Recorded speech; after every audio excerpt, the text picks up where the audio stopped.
ॲक्वापे नावाच्या कंपनीला shark tank मध्ये आल्यामुळं 100 कोटीचं नुकसान झालं.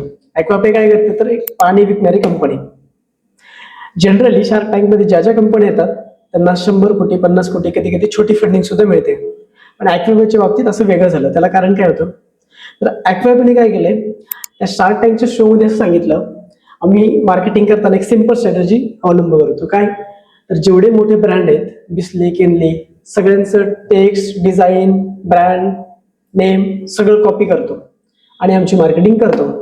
आता किस्सा असं झाला मित्र या सगळ्यांमध्ये की ज्यावेळेस हा एपिसोड आउट झाला आणि बिस्लरी कंपनीने हे बघितलं, बिस्लरी कंपनी सरळ हायकोर्टात गेली आणि त्यांनी कॉपीराईट आणि सोबत ट्रेडमार्क या 2 कायद्यांखाली या कंपनीवरती केस दाखल केली आणि त्याचा निकाल लागलाय बिस्लरीच्या वतीने. आणि हा 100 कोटी रुपयाचा पाण्याचा ॲक्वापे नावाचा ब्रँड एका दिवसात कोलॅप्स झालाय. लर्निंग काय आहे, जे काही कराल ते कायद्याच्या नियमानुसार करा, कॉपीराईट ट्रेडमार्क घ्या, तरच व्यवसायाला सुरुवात करा. Thank you so much.